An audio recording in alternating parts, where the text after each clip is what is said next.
मला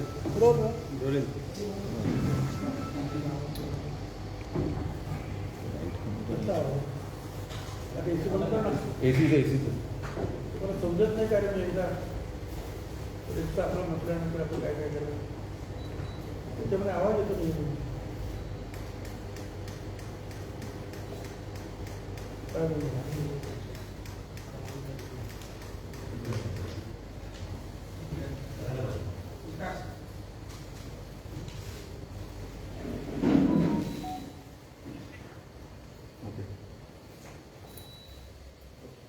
काय आपल्याला कल्पना आहे की महाविकास आघाडीच्या सरकारमध्ये शिवसेनेचे काही आमदार कुठून पलीकडे गेले आणि नंतर एकनाथ शिंदे मुख्यमंत्री झाले आणि देवेंद्र फडणवीस उपमुख्यमंत्री झाले.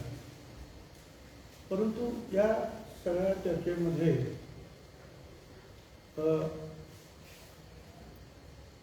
आम्ही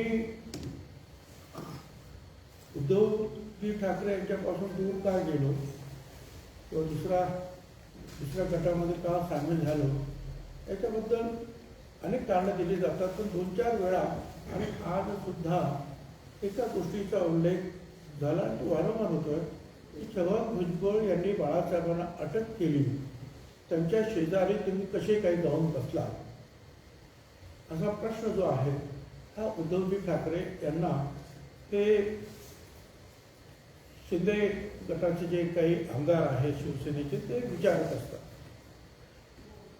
खरं म्हणजे ह्या सगळ्या गोष्टी ज्या आहेत म्हणून आता बरीच वर्ष झालेली 20-25 काही गोष्टी 20-25 वर्षाच्या पूर्वीच्या काही 30-35 वर्षांच्या पूर्वीच्या नवीन शिवसैनिकांना किंवा काही आमदारांना सुद्धा या गोष्टी काही माहिती असण्याची शक्यता नाही. ते जुने जाणते जे आहेत शिवसैनिक त्यांना सगळी कल्पना आहे.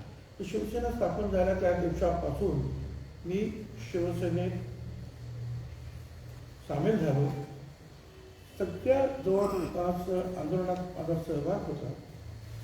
हळूहळू आपण मी पहिले जे शाखा प्रमुख झाले महाराष्ट्रातले त्याच्यामध्ये मुंबईमध्ये 10-15 शाखा प्रमुख झाले त्यातला मी एक होतो.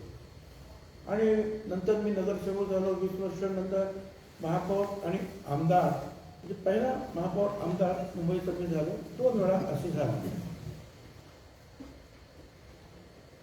हे आपल्याला सगळ्यांना कल्पना आहे की वेगवेगळ्या आंदोलनामध्ये मला अटका सुद्धा झाल्या, मार सुद्धा खावा लागला. मुख्यमंत्री एकनाथ शिंदे यांनी विधानसभेत ज्याचा उल्लेख केला त्या बेळगाव प्रकरणामध्ये मीच पुढे होतो कारण शिवसेनेचं नेतृत्व मी केलं होतं. पहिली बॅच गेली त्याचं नेतृत्व पवारसाहेबांनी केलं होतं आणि दुसरी बॅच आहे तिचं नेतृत्व शिवसेनेनं बाळासाहेबांनी छगन भुजबळ हे नेतृत्व करते म्हणून सांगितलं आणि त्याप्रमाणे ते मी त्याचं नेतृत्व केलं. आणि मला माहिती होतं की मी त्याच्या अगोदरच सुंदर मुंबई, मराठी मुंबई वगैरे वगैरे घोषणा देऊन शिवसेनेचं महापौर म्हणून काम केलेलं होतं. आणि हे सगळे कर्नाटकचे जे पोलीस वगैरे होते मला कल्पना होती की ते मला आतमध्ये येऊ देणार नाही, अटक ताबडतोब करणार. आणि तिथे ठरलं होतं की एका पॉईंटवरून दुसऱ्या पॉईंटवर जायचं म्हणजे एका चौकातून दुसऱ्या चौकाचं नाव विसरत चौकात कदाचित संभाजी चौक आणि हुतात्मा चौक अशी काही ते नावं असण्याची शक्यता आहे. पण मी ती नावं विसरलो आणि तो दिवस ठरला आणि मग मी ते विषांतर होऊन वगैरे करून गेलो. तो आपल्याला कल्पना आहे त्याच्यामध्ये प्रचंड मलाही मार बसला आणि 2 महिन्यांनी मी सुद्धा सुटलो. त्याच्यानंतर वरुडला सुद्धा असं आंदोलन झालं आणि तिथे सुद्धा मी स्कूटरवर गेलो. स्कूटर पडली, माझ्या नखा निघाली, बोटाची मार लागला आणि मी गमच्या वगैरे घालून असं गेलो. असे आंदोलन करत या शिवसेना वाढवण्याचं काम झालं. परंतु ज्या वेळेला आणि एवढंच नाही तर शिवसेना BJPचा जो समझोता पहिला झाला त्या समझोता करताना सुद्धा शिवसेनेच्या बाजूने जे 2-3 लोक होते त्याच्यामध्ये मी होतो. प्रत्यक्ष प्रमोद महाजन आणि शिवणकर वगैरे ती मंडळी होती समोर त्यांच्यावर चर्चा करताना. तर हा सगळा इतिहास आहे. पण पुढे जे आहे मंडल आयोगाच्या बाबतीमध्ये OBCच्या प्रश्नावरून माझे आणि बाळासाहेबांचे मतभेद झाले आणि शेवटी जे आहे आम्ही 18 लोक 18 लोक आमदार, म्हणजे त्यावेळेची कायदा वेगळा होता, 1/3 आमदार, ते आम्ही बाहेर पडलो. त्यामध्ये सुद्धा मग शिवसेना ब गट तयार झाला. त्या शिवसेना ब गटातले सुद्धा 6 आमदार, म्हणजे परत 1/3 18तले ते परत गेले शिवसेनेत, आणि 12 लोक आम्ही काँग्रेसमध्ये शेवटी आम्ही सामील झालो आणि ते मंत्री वगैरे झालो ती गोष्ट वेगळी. आता पुढे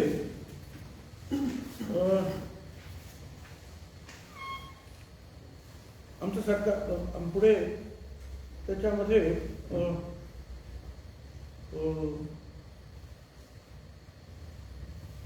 रमाबाई नगर कांड झालं.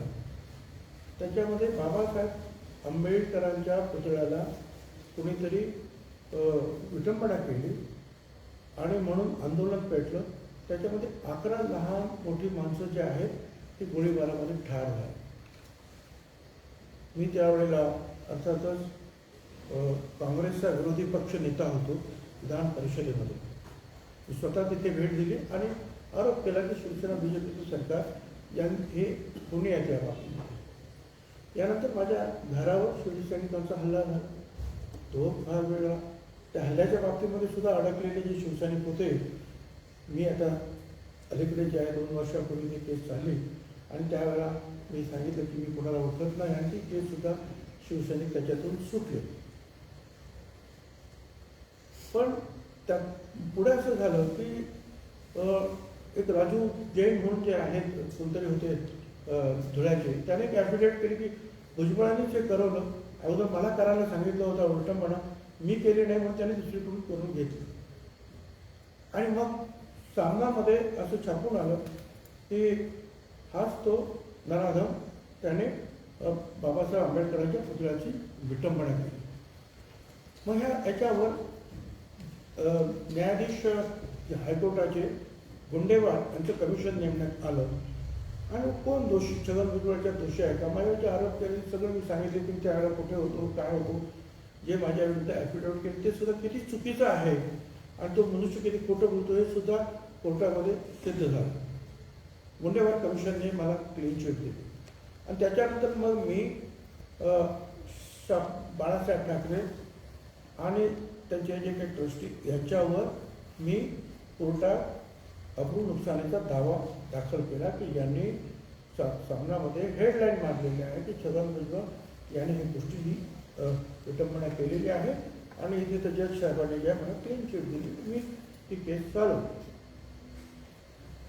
पुढे असं झालं की 99 आमचं सरकार आलं आणि आमचं सरकार आल्यानंतर शिवाजी पार्कला झालेल्या जाहीर सभेमध्ये आम्ही सांगितलं होतं की 92-93च्या दंगलीमध्ये जे जे गुन्हेगार आहेत असं श्रीकृष्ण कमिशनने सांगितलं त्या सगळ्यांवर आम्ही खटले दाखल करू. आता मी नेमकाच गृहमंत्री झालो, उपमुख्यमंत्री झालो 99 आणि ती फाईल जी आहे माझ्याकडे आली. सगळ्या फाईल क्लोज झाल्या होत्या बाळासाहेबांच्या विरुद्धच्या, पण ही फाईल मात्र जी माझ्याकडे आली आणि त्याच्यामध्ये असं म्हटलं होतं की बाबा कायदा असं म्हणतं की बाळासाहेबांवर केस दाखल केली पाहिजे, अटक केली पाहिजे. आता माझ्याकडे मी एक विधा मनस्थिती होतो, परंतु शिवाजी पार्कवर आम्ही आमच्या पक्षाने आम्ही जाहीर केलं होतं की आम्ही श्रीकृष्ण कमिशनमध्ये ज्यांच्यावर ठपका ठरला त्यांच्यावर कारवाई करू. त्याप्रमाणे ती फाईल आल्यानंतर मी त्याच्यावर सही केली आणि आपल्याला लक्षात पण सही केल्यानंतर ज्या वेळेला त्यांना अटक होणार वगैरे अशा चर्चा सुरू झाल्या त्यावेळेला आज सुद्धा M.N. सिंग नावाचे त्यावेळेचे पोलीस कमिशनर हयात आहे, त्यांना मी बोलून सांगितलं की बाळासाहेब ठाकरेंना पोलीस कस्टडी घ्यायची नाही, जामीन मिळत असेल तर तो त्यांना घेऊ द्या, त्यांना आपल्याला अटकेत ठेवायचं नाही, नंबर 1. आणि फार तरीसुद्धा कोर्टाने त्यांना सांगितलं की नाही की यांना 7 दिवसाची कस्टडी. तर मातोश्री हाच एक जेल समजून ते होम मिनिस्टरच्या हातामध्ये तो कायदा आहे की ते कुठल्याही वास्तूला जेल जाहीर करू शकतात. मातोश्री हाच जेल जाहीर करून बाळासाहेबांना पुन्हा मातोश्रीतच ठेवायचं, पण त्यांना जेलमध्ये न्यायचं नाही हे सांगण्याचे अजून ज्यांना मी बोलू ते कमिशनर असो, तो भाग वेगळा. पण त्याच्यानंतर मग त्या केसमध्ये बाळासाहेबांना कोर्टात नेला आणि बाळासाहेब सुटले. आणि मग सतत हे बाळासाहेबांनी सुद्धा मला, मी जेव्हा शिवसेनेतून बाहेर पडलो त्यावेळेला लोकोबा लोखंडे अनेक वेळा बोलल्यानंतर मी सुद्धा बाळासाहेबांच्या विरुद्ध बोललो. बाळासाहेबांची माझी बरीच खळाजंगी त्या काही बसस्टँडमध्ये झाली. पण पुढे असं झालं की मी मंत्री असताना साधारणपणे 2008-09च्या दरम्यान ती जी केस होती अब्रू नुकसानीची मी केलेली, ती केस ऐकली गेली होती आणि आता तिचा निकाल लागण्याची पाळी जवळजवळ आली. आता हे स्वच्छ होतं, कारण सामनामध्ये हेडलाईनच मारलेली आहे की मी ते केलं म्हणून. जज साहेब म्हणतात की मी ते केलं नाही म्हणून. आणि क्लिअर होतं सगळं की काय होणार. आणि मग मी एकदा असं ऑफिसमध्ये बसलो असताना सुभाष देसाई, संजय राऊत, स्वतः दोघे तिघे आले आणि त्यांनी सांगितलं की उज्ज्वल साहेब, आम्ही तुमच्याकडे काम घेऊन आलो. म्हटलं काय काम? तर ते म्हणाले बाळासाहेबांची जी आहे प्रकृती बरी राहत नाही आणि वय सुद्धा झालेलं आहे, याची तुम्हाला कल्पना. तर मग नाही, ती आपली जी केस आहे त्या केसच्या संदर्भामध्ये मी आलो आहे. म्हटलं ठीक आहे, मला समजलं काय तुम्हाला काय म्हणायचं ते मला समजलं. त्यांनी मला पत्रसुद्धा दिलं. मी म्हटलं कधी तारीख आहे ते सांगा मला. बांद्रा कोर्टामध्ये केस होती, त्यांनी मला तारीख सांगा. म्हटलं तुम्ही काही बोलू नका, तुम्ही जा. मी त्या तारखेला कोर्टामध्ये उभा राहिलो आणि मी तिथल्या जज साहेबांना हात जोडून सांगितलं की साहेब मला ही केस मागे घ्यायची आहे. ते जज बरोबर म्हणाले, तुम्ही काय सांगता, एवढे दिवस ही केस चाललेली आहे, वकिलांचं जे आर्ग्युमेंट झाले आणि तुम्ही म्हणता केस माझ्या, तुम्हाला कळतं का तुम्ही काय म्हणताय ते? म्हटलं हो साहेब, मला सगळं कळतं आहे, पण मला ही केसच्या मागे घ्यायची, मला माफ करा, मी तुमच्या हात जोडून तुम्हाला विनंती करतो. जवळ 5 मिनटं जे आहेत जज साहेब आणि आमचं हे चाललं होतं, शेवटी म्हटलं साहेब पुन्हा पुन्हा मी माफी मागतो तुमची, पण मला नाही केस चालला. आणि मग ती केस काढून टाकली. त्याच्यानंतर मग ते जे काही तिथले ट्रस्टी होती त्यांच्यावर काय करायचं म्हणून म्हटलं ते पण काढायचं. ते झाल्यानंतर बाहेर आल्यानंतर उद्धवजी ठाकरे सुद्धा तिथे होते आणि त्याने मला सांगितलं की साहेबांनी तुम्हाला चहाला घरी बोलू. म्हटलं मी नंतर येतो. आणि नंतर 10-15 दिवसांनी बाळासाहेब परत फोन आल्यानंतर आणि त्यांनी सांगितलं की तुम्ही तुमची मुलं, पत्नी, त्या सगळे ओळखतच होते. सगळे ठाकरे फॅमिली जे आहे कुटुंबीय, माझ्या सगळ्या कुटुंबियांना चांगले ओळखत होते, कारण ते नाशिकच्या बंगल्यावर सुद्धा यायचे. घरगुती आमचे संबंध होते. आणि मग मी सगळे जे आहेत मुलं, त्यांच्या मुली, पत्नी वगैरे आम्ही सगळे सुना वगैरे गेलो आणि जवळजवळ 7-8 तास तिथे होतो. नाश्ता, जेवण, गप्पा आणि साहेबांबरोबर जे हसत खेळत आम्ही तिथे तो वेळ घालवला. त्याच्यानंतर बाळासाहेबांनी सुद्धा कधी मला काही बोलले नाही, मी बाळासाहेबांना कधी काही बोललो नाही. तेव्हा शिवसेना संपेल असं जेव्हा म्हणत होते त्यावेळेला मीच सांगत होतो की शिवसेना संपणार नाही. तर अशी ही एकंदर जी आहे ही कथा आहे. होय, बाळासाहेबांची लढाई झाली, परंतु एका उचित वेळेला जे आहे बाळासाहेबांचा आणि आमचा जो आहे बाळासाहेबांचा ही केस मागे घेतला तो समजूता सुद्धा झाला आणि आमचं पहिल्यासारखंच प्रेम राहिलं. जणू ते झालंच नाही, तो इतिहास घडलाच नाही, अशाप्रमाणे आम्ही वागत होतो.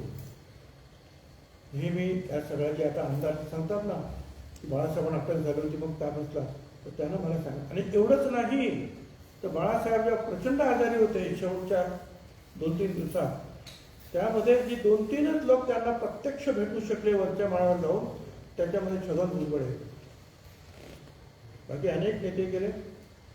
1 ते 2-3 म्हणजे अमिताभ बच्चन, मी आणि आणखीन एखादा कोणाला तरी परवानगी त्यांनी दिली असेल.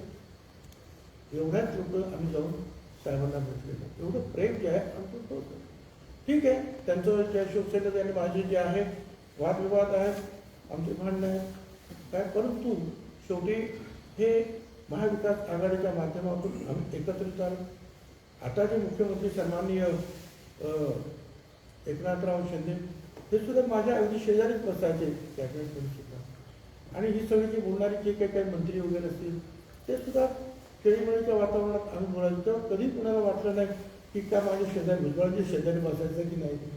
परंतु आता मात्र जे आहे केवळ उद्धवजी ठाकरे यांना अडचण करण्यासाठी हे प्रश्न जे विचारले जातात ते महाराष्ट्राच्या जनतेला यातलं एक खऱ्या जे काही सत्य गोष्टी ज्या आहेत कळाव्या म्हणून मी आज आपल्यासमोर आलेलो आहे हे स्पष्ट करण्यासाठी की हो, बाळासाहेबांचे माझे प्रचंड जवळचे संबंध, जवळजवळ दुसऱ्या तिसऱ्या क्रमांकाचाच नेता.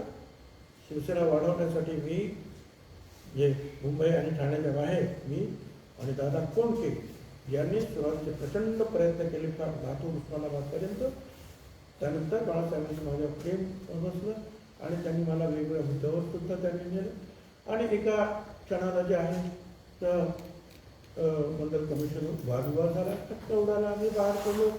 पवारसाहेबांच्या माध्यमातून आरक्षण मिळालं आणि ती भांडण ते सुरू राहिलं आणि एका उचित वेळेला ते भांडण संपलं सुद्धा.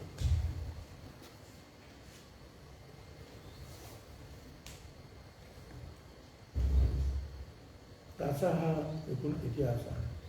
कारण या सगळ्या गोष्टी प्रत्येक वेळेस कोणाला कळत नाही, सांगता येत नाही. काही लोक विसरून गेलेले असतात आणि अनेक नवीन आमदार त्यातले अनेक आमदार मंत्रीसुद्धा जे आहेत तर मी शाखाप्रमुख वगैरे नेमलेलं आहे ते अजूनसुद्धा मला मानतात. त्यांनी चांगलं काम केलं असो. त्यांच्यातले जे आहेत मतभेद मिटो आणि माझे तुम्ही काल पण सांगितलं की शिवसेना संपावी असं कुणालाही महाराष्ट्रातल्या एकाही किंवा जगातल्या कुठल्याही मराठी माणसाला वाटत असेल असं मला वाटत नाही. परंतु भांडणं होतात, काय मार्ग निघेल अशी मी तरी अपेक्षा करतो आहे. आणि एवढंच की हे सगळं करत असताना एकमेकावर कटू प्रहार करू नयेत. त्यानेसुद्धा काही लोक दुःखी होतात काय. आणि ही लढाई जी आहे, लढाई म्हणा किंवा मतभेद आहे हे याला कुठेतरी बोलत असताना सीमोल्लंघन होणार नाही पाहिजे. आपण 84-85 साली बोलू. आपण 84-85 साली दादा कोंडकेंची आठवण सांगितली. नाशिकला आपण खूप शाखांचं उद्घाटन केलं होतं. त्या दिवशी संध्याकाळी हायस्कूल ग्राउंडवर दादा कोंडके आणि बाळासाहेबांच्या उपस्थितीत एक प्रचंड सभा सभा झाली. त्याबद्दल काही आठवण? खरं आहे ते. नाशिकची शाखा अनेक शाखा ज्या आहेत महाराष्ट्रातल्या दिवशी खूप सकाळी त्याचं उद्घाटन मी केली आणि नाशिकला तर प्रत्यक्ष बाळासाहेब यांना आणून आपण त्या मला वाटतं त्या इथे मार्केट आहे ना आपलं गाडगे महाराज हायस्कूल ग्राउंडवर सभा झाली. हां, त्या तिकडे स्टेडियम ग्राउंडवर घोडे वगैरे आणले होते आणि दादा कोंडके आणि बाळासाहेब वगैरे सुद्धा होते आणि प्रचंड सभा झाली होती. आणि शिवसेना जी स्थापन झाली मुळात जे आहे या नाशिक जिल्ह्यामध्ये तिला जास्त उभारी ही भगूर शहरातून मिळाली. भगूर काकासाहेब सोलापूरकर होते त्यावेळेला सोलापूरकर होते. मालेगावला तिथे दत्ता बिलारी वगैरे होते. भगूरला सुद्धा फार चांगली जे आहेत शिवसैनिक होते त्यातले विचारे आता काही गेलेले आहेत. परंतु तिथून ते जे आहेत नाशिकमध्ये सुद्धा शिवसेनेचे जे आहेत वेगळे झाले. ठीक आहे, ते पण इतिहास आहे. साहेब तुम्ही आता बोलताना बाळासाहेबांच्या त्या आठवणी सांगितलं, तुम्ही भाऊ देखील झाले ते बघायला मिळालं. शिवसेनाची संपूर्ण असं देखील तुम्हाला वाटतंय तर परत हे जे शिंदे सेनाची शिवसेना वेगळी झाली ते एकत्र यावे असं तुम्हाला वाटतंय? तुम्ही काय प्रयत्न? मला असं वाटतं की आता हे तर काहीच नाही, पण बाळासाहेबांचे आणि आमचं जे भांडण जे आहे त्यापर्यंत तुम्ही त्या फारच लहान असतात ते तर फारच होतं आणि जोरदार चाललं होतं महाराष्ट्रामध्ये. पण एक वेळ अशी आली की बाळासाहेबांनी मला माफ केलं आणि मी सुद्धा बाळासाहेबांच्या जवळ तेवढ्याच प्रेमाने परत आम्ही बसायला लागलो. थोडं वेळ जावं लागेल कारण हे दुखणं थोडंसं वाढलेलं आहे आणि मला असं वाटतं की या सगळ्या ह्याच्यावर वेळ हे मला वाटतं एक औषध आहे. उद्धव ठाकरे माफ करतील, जवळ येतील. उद्धव ठाकरे माफ करतील असं वाटतं तुम्हाला? हे परत एकत्र येतील असं वाटतं? असं काही होऊ शकतं. शिवसैनिक आहे आणि तिथे एकदा शिवसैनिक जो काम करतो निदान 10, 20, 25, 30 वर्ष, त्याच्या रक्तातली ती शिवसेना जी आहे तो विसरत नाही, शक्य नाही. त्याच्यामुळे कधी ना कधी तरी जे आहे हे याच्यामध्ये काहीतरी घडेल अशी माझी तरी अपेक्षा आहे. आपण वडील शिंदे गटाच्या केसरकरांनी प्रवक्त्यांनी असं म्हटलंय की उद्धव ठाकरेंनी कांदा चौकडी बाजूला करावी, आम्ही चर्चेसाठी मातोश्री देण्यास तयार आहोत. आता असं आहे ना, मी त्यांचा तो अंतर्गत प्रश्न त्याच्या एवढ्या खोलामध्ये काही मी जाणार नाही. आणि त्याच्यावर मला काही जास्त भाष्य सुद्धा करणार नाही. परंतु ते काय उद्धवजी ठाकरेंना भेटायचं असेल तर ते आता जाऊन भेटू शकतात. सर, वडीलकीच्या नात्याने आपण आज उद्धव ठाकरेंना, जरी ठीक आहे ते पक्षप्रमुख आहे, पण आपलं नातं हे वडीलकीचं आहे. तर वडीलकीच्या नात्याने आपण उद्धव ठाकरेंना याचा काही सल्ला द्यावा असं काही परिस्थिती आहे? नाही, असं आहे ना की आपल्या घरगुती कामामध्ये आपण सल्ले वगैरे परंतु जेव्हा राजकारण थोडं तापतं त्यावेळेला त्याच्या पलीकडे सगळं जातं. कधी जेव्हा भेट झाली तेव्हा थोडंसं हळूहळू एक वादळ उठलेलं आहे. तो वादळ कधीतरी तर शांत होईलच. आणि मग जे आहे त्याच्यामध्ये काय पडझड झाली आणि मग एकमेकांचे आवाज एकमेकाला ऐकू येतील. वादळामध्ये कदाचित जे जास्त ऐकायला येत नाही, इकडे काय तिकडे काय, प्रत्येकजण आपापल्या मार्गाने जातो. परंतु माझी एक सदिच्छा आहे की शिवसेना ही पूर्ववत व्हावी. ठीक आहे, ते आता महाविकास आघाडीत आहे, उद्या काय होणार मला माहिती नाही. त्यांची आणि आमची जे आहे, मी राष्ट्रवादी काँग्रेस पक्षामध्ये आहे, मतभेद असतील कदाचित आम्ही एकमेकांच्या विरुद्ध निवडणुका पण नसतो. काय पुढे काय भविष्यात काय काय सांगता येत नाही. परंतु आज मी तरी एवढंच सांगेन की शिवसेना जी आहे ती टिकली पाहिजे, एकत्र राहिली पाहिजे मजबूतीने. आणि कारण काय हे झाले आमदार आहेत, मंत्री आहेत, उद्धवजी ठाकरे आहेत, ते सर्व मला मान्य आहे. परंतु लाखो शिवसैनिक गावागावात पसरलेले त्यांचं काय करायचं? त्यांच्याकडेच सगळ्यांनी बघावं असं माझं म्हणणं आहे. आपण उद्धव ठाकरेंना जरी सल्ला देऊ शकलो नाही तरी मी नाही सल्ला देऊ शकणार कोणाला. एकनाथ शिंदेच्या बाबतीत मात्र त्यांचे जे गुरु, एकनाथ शिंदे त्यांना गुरु मानतात, ते आनंद दिघे देखील आपले कार्यकर्ते होते, तर त्यांनी आपल्यासोबत काम केलेलं आहे. हो, बरोबर आहे. आनंद दिघे सुद्धा माझ्याबरोबर काम करत होते. त्याचं काम ते पाहायचे. मी त्या एकमेव आमदार होतो. त्यांना अटक झाली होती आणि बरेच दिवस झाली होती. नंतर मी वसंतदादा पाटलांकडे गेलो होतात आणि वसंतदादा पाटलांनी त्यावेळेचे गृहराज्यमंत्री शिवाजीराव देशमुख यांना फोन केला. मला सांगितलं तुम्ही त्यांच्याकडे जा. मी त्यांच्याकडे गेलो आणि मग त्यांनी सगळीची सूत्र हलवली आणि मग आनंद दिघे साहेबांना भेटायला तिकडे कारागृहात ठाण्याच्या गेलो आणि त्यांना काय खुर्ची, पंखा, अमुक तमुक टेबल पाहिजे होतं त्याची सगळी सोय केली आणि मग काही दिवसामध्ये दिघे साहेब ते सुटले. दुर्दैवाने ॲक्सिडेंट झाला आणि ते गेली. दुःखाची बाब आहे. फक्त आम्ही एकत्रित काम केलेलं आहे. आता ह्या घटना काय आम्ही विसरत नाही. शेवटी त्या घटना घडतात आयुष्यामध्ये. पुढे काही ओळख लागलं कोणाच्या आयुष्यानं तरी इतिहास तर काही पुसला जात नाही.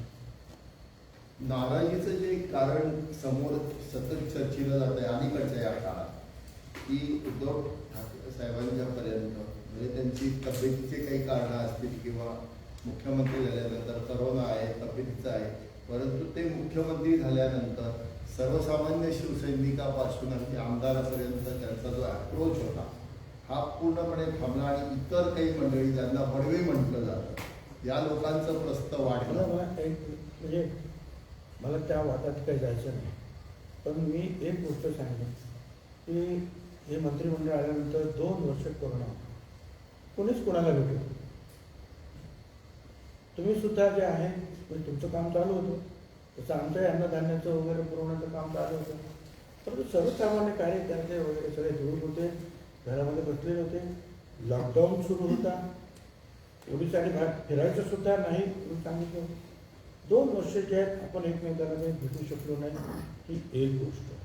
आणि त्याच्यानंतर ते आजारी झाले आणि तो आजारसुद्धा एक गंभीर स्वरूपाची शस्त्रक्रिया त्यांच्यावर झाली, हे सुद्धा आपल्याला पाहावं लागेल. त्या एकूण पूर्ण कालखंडामधला हा कालखंड आपल्याला वजा करता येणार नाही. साहेब, ओबीसी आरक्षणाचा मुद्दा जो आहे फडणवीस देखील सांगितलं की या जवळपास मार्गी लागेल आणि असे प्रश्न असं वाटतंय. काय वाटतं प्रश्न सुटे ओबीसी आरक्षण? नाही, मला आज कळलं आहे की पाठिया कमिशनने जे आहे आपला अहवाल हा महाराष्ट्र सरकारला सोपवलेला आहे. मी या बाबतीमध्ये उपमुख्यमंत्री फडणवीस साहेब यांच्याबरोबर सुद्धा चर्चा केली आहे आणि त्यांनी मला सांगितलं की आपण तुषार मेहता जे अटॉर्नी जनरल ते सॉलिसिटर जनरल काय आहे ते भारत सरकारचे, त्यांना आपण उभं करतो आहोत. मी त्यांना दुसरंही नाव सांगितलं की मनविंदर सिंग जे आहेत चांगले वकील, ज्यांनी मध्य प्रदेशची बाजू मांडली, त्यांनाही बरोबर घ्या आणि हे सगळं जे आहे आता अहवाल आला आहे तो अहवाल तुम्ही बरोबर पाहून काय योग्य त्यांना पाऊल टाका. आणि ओबीसी जे आहेत या ओबीसी समाजावर आम्ही काही काम केलं आहे, बरंचसं काम पाठिया कमिशन नेमणं, ती माहिती आणून देणं, त्याचं जे काय परीक्षण करणं आहे ते पाठिया कमिशनने केलेलं आहे. त्याच्यावर काही त्यांनी दिलेलं, त्याच्यामुळे काही आम्ही सुद्धा बरंचसं त्याच्यावर काम केलेलं आहे. आता शेवटच्या टप्प्यामध्ये ते शिंदे साहेब आणि फडणवीस साहेब यांच्याकडे ते काम गेलेलं आहे, तर त्यांनी काळजीपूर्वक ते काम करावं आणि केवळ ह्या ओबीसींनाच नव्हे महाराष्ट्राच्या, तर तो असा निकाल यावा की देशातील सगळ्या ओबीसींचा हा जो तिढा जो आहे हा सुटला जावा आणि आरक्षण त्यांचं कायम राखेल. आपण या सगळ्या सद्भावना व्यक्त केल्या, परंतु नवीन सरकार आल्या आल्या पहिला फटका आम्हाला बसला नाशिक जिल्ह्याला, आपला मोठा निधी रोखला गेला. काय म्हणाले?